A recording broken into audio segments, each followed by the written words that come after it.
Right, hi guys. We are in the bus, and for almost how many days now? A few days.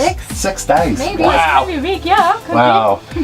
We've been hanging out with these guys here. This is Jackie and Steffi. So Jackie's from America, Steffi's from Germany, and we've just had an absolutely brilliant week hanging out with these guys. So I just wanted to take some time to sit down and video and just ask them a few questions about their life, because we've had some really interesting conversations this week, and I just really wanted to share some of the stuff that we've been talking about with you guys. So here we go. So what inspired you to go travelling? It's something I've always wanted to do. Always wanted to know about the world outside of my world that I grew up in. And it started with wanting to move to California because I grew up on the East Coast of the United States. And then I traveled internationally during university. I went to Samoa for a study abroad, and I just fell in love with it. And yeah, I wanted to see as much of the world as possible. And I also knew there was another way of life out there other than going to university, getting a job, settling down, doing the deal. I knew there was so much more out there that I wanted to experience.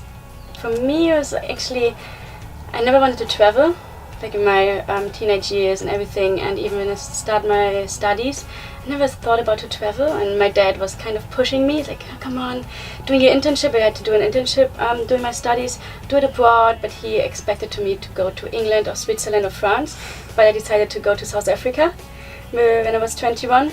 So he pushed me, like, go, English speaking country. Yeah, I went to South Africa, and then everything started with, oh god, it's so nice to being abroad, meeting other cultures and people and learning English. So yeah, with 21 it started that I've been half a year, lived in another country, and in Cape Town. It's like really dangerous and really special, but it was the best time of my life. And then yeah, I just started traveling, or keep on traveling. After the studies, or in between, I took 1 year off and traveled, and now it's the second time that I'm doing a round the world trip. So you would say it's quite an addictive lifestyle? Oh yeah. Well, and that's, it just, you realize that it's like, oh, this is a way that you can live your life. Like, I don't want to stop doing this. It's just my life now. Like when people say, oh, you're going on another vacation, it's just like, I'm just kind of just living my life, I don't even really think twice about it anymore. It doesn't even really feel like I'm traveling per se. Like when you first start, but then it just becomes normal, and then it just becomes how you want to live your life. It's just open. There's no end for us, so it's kind of, it's our life now. You always keep coming up with other places you have to go, and especially because we're open-ended travelers. There is no end date where you're like, okay, well, that's going to be my last country. You just meet people and they're like, oh, you've got to see this place, or you hear about another place. And, I haven't even gone to Africa yet, so I'm probably going to be doing this for very many years.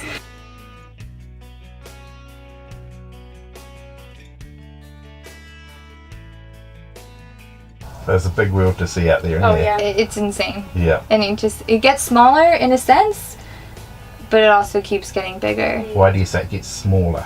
Well, at least in the travel community, you bump into the same people. And it doesn't feel so unknown anymore. So you've got no plans of stopping anytime soon. You said that you are open-ended travellers. So can you elaborate just a little bit more on that, what that means to you guys? It means I definitely do not have a return flight home.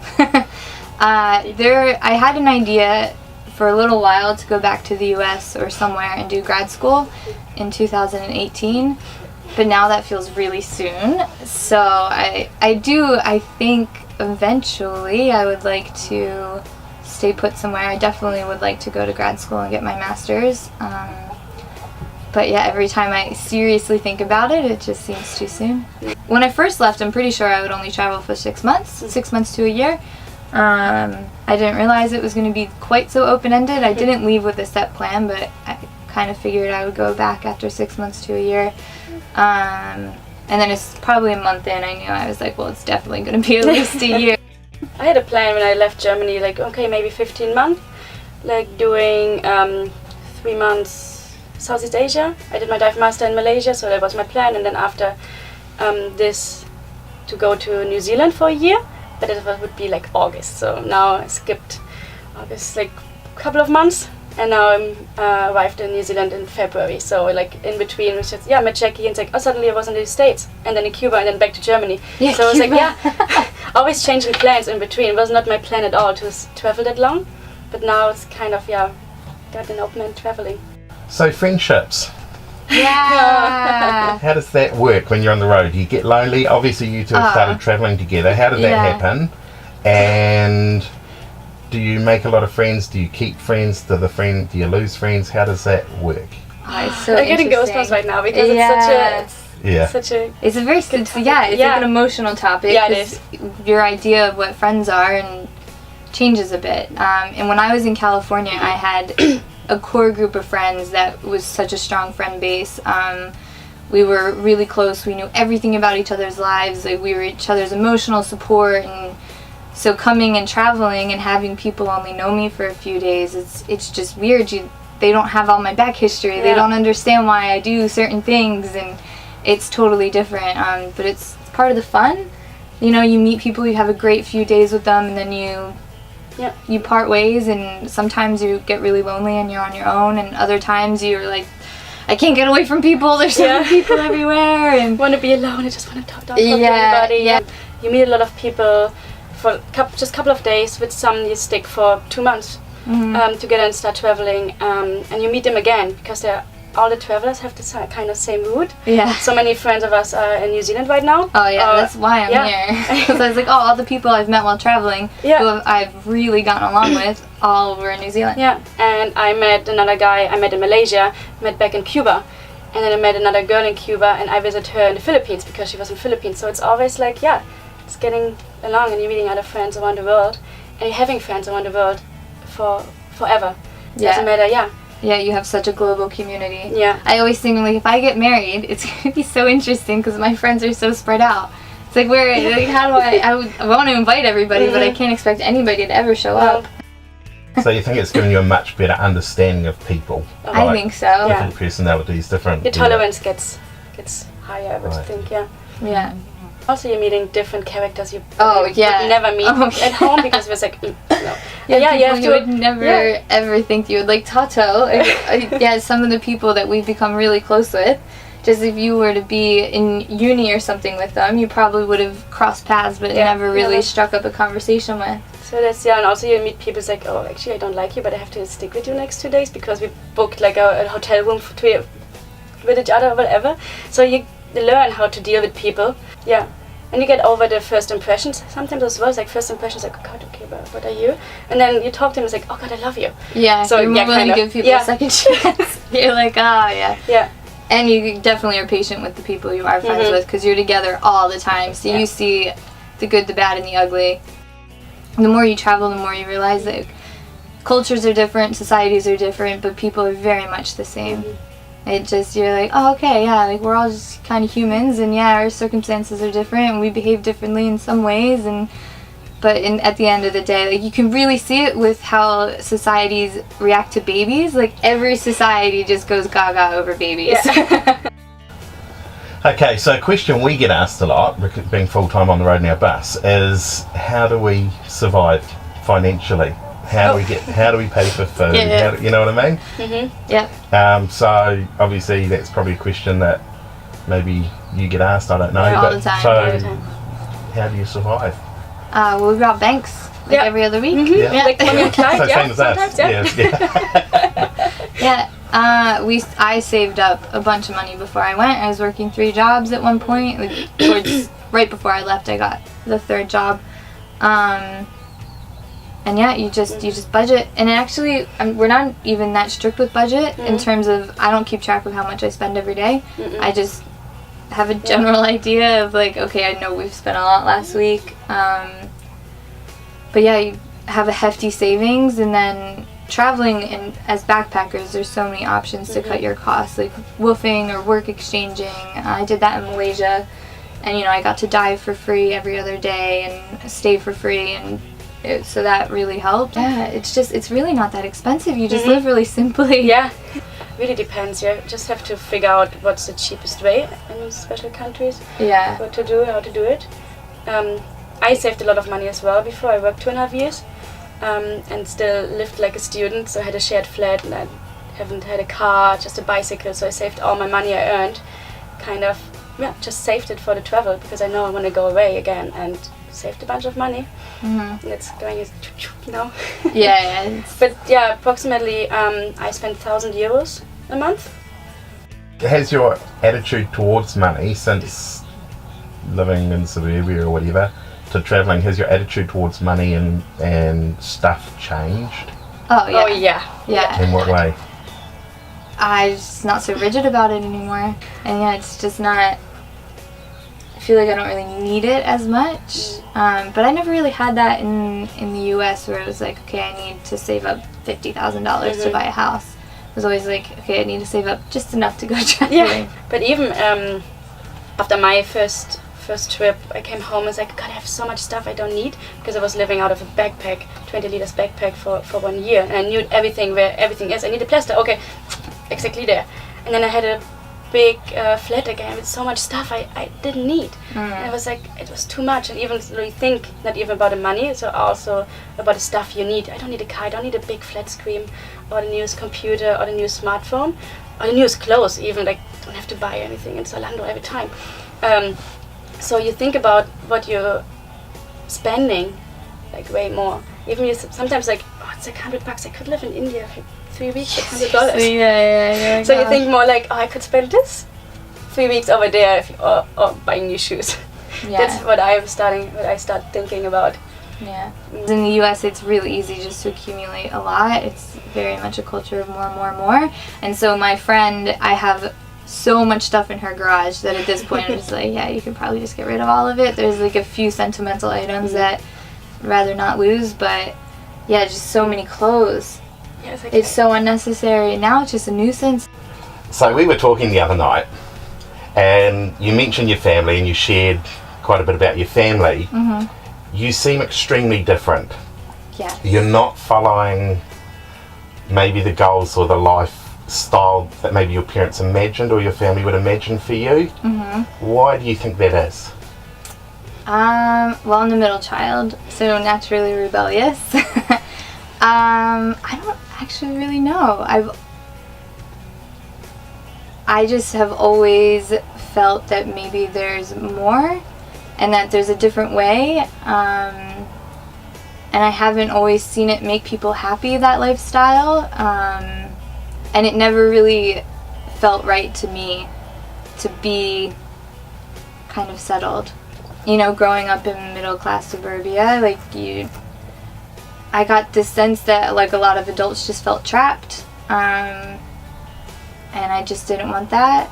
I'm not saying that they're all these miserable, unhappy people, but yeah, to go to school, get a job, and start having kids.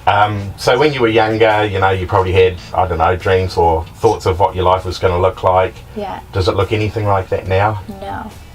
No, definitely. I definitely thought I would be married with probably one child by now. Because when I was younger, 30 seemed like you were pretty much, like, started dying at that point. And yeah, that's just the life I grew up. Everybody by the time they were 30 were married and or had kids. So I just assumed I would get out of college, have a career. It would all just kind of fall into place magically. Yeah, that's life. That's life where I'm from. That's what you do. Yeah. And it's not anything like that, and I'm so stoked about that. Not that that can't be a good life, but yeah, I wouldn't change my life for anything. Well, how do you view your life at the moment? Do you see it as a big holiday, or is this your life? It's a lifestyle. It's a lifestyle. Yeah. And it feels like a holiday sometimes, I suppose. But no, it's definitely a lifestyle. It throws me back when people say, oh, you know, like I went home and somebody said, have a good time on your next vacation. It's like, oh, that sounds so weird. Because I guess to most people it just looks like I'm on permanent vacation. And how great is that if my life looks like permanent vacation to everybody else? And how great that it kind of feels like holiday all the time, you know? And there's definitely certain stressors to the travel lifestyle, but yeah, it's pretty great.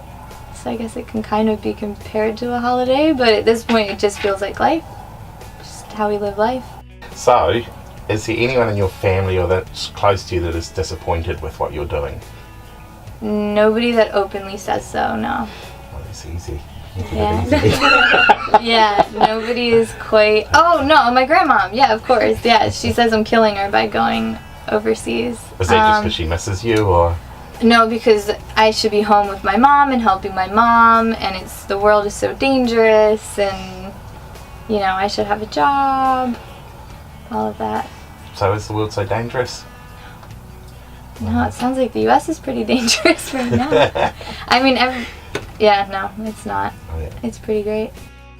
So, you've been away from family for quite a while now. Yeah. How's that? It's kind of hard, but my family is really, really small. So just my mom, my dad, and my grandma. And I just saw my family Christmas. So it was like a surprising, hey, I'll be home for Christmas. And they're trying to visit me a lot as well. So I'm gonna see them soon. It's fine, so half a year without them is fine. But I miss my mom because she's my best friend. I'm an only child as well. So yeah, we call a lot, we writing, send her pictures and everything. So we're really close, and yeah, it's okay to be away, but still, it's hard. Really, family, it's always hard, and also best friends.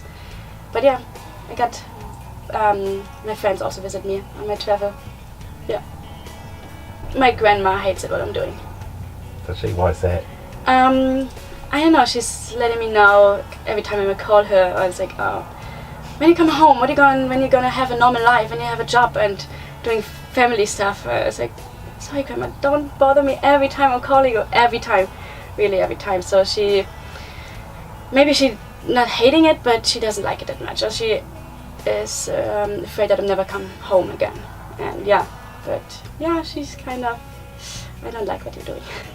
So how do you feel when people say you need to come and live a normal life? That's like, what's a normal life?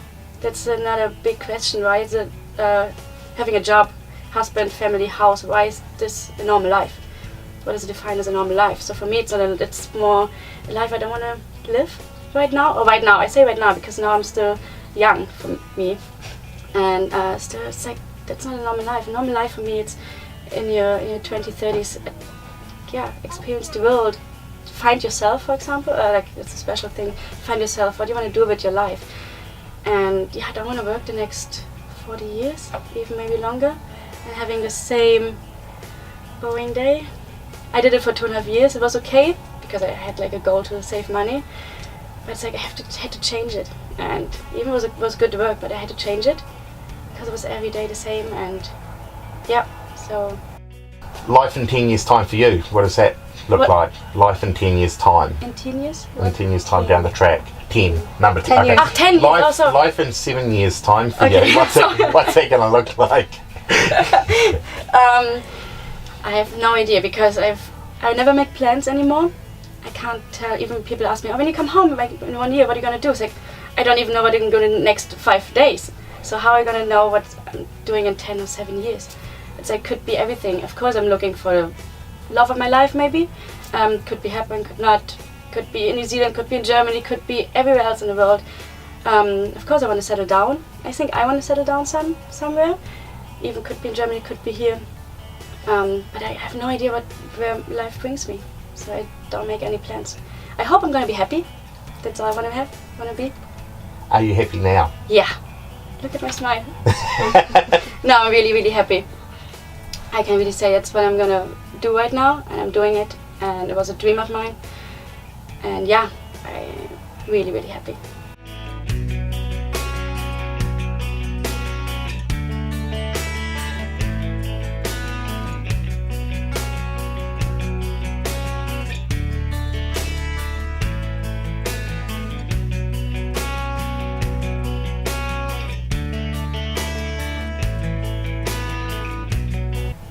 So if you were to give anybody in the world one piece of advice about life, what would it be? Travel. Doing backpacking at least once in your life and by yourself. It's like at least once. Start maybe with a friend and then do a next backpacking trip by yourself because you learn so much about the culture, about yourself, meeting other people. open your horizons, go over your own borders, kind of like things you normally don't like to do it, and yeah, doing it. So every friend I'm telling is like, do backpacking, go out and experience the world. Yeah, I would have to say go out and experience something different than what you're used to. Even if it's going to school on the other side of the country. I mean, I would like, yeah, travel. It just, like, you learn so much about yourself and about the world, and I mean, I've never really met anybody who's regretted it. Yeah, it's probably the best thing you can do for yourself. I just want to encourage you that if you have a goal or you have dreams for life, you know, my advice is get out and take that first step and start making it happen. Look, not everybody is going to agree with what you choose to do in life, and a lot of the times when you choose to do things that are outside of the box, a lot of people just don't understand, and that's okay. You know, but my encouragement to you is pursue what's in your heart. You know, don't get to the end of your life and have regrets.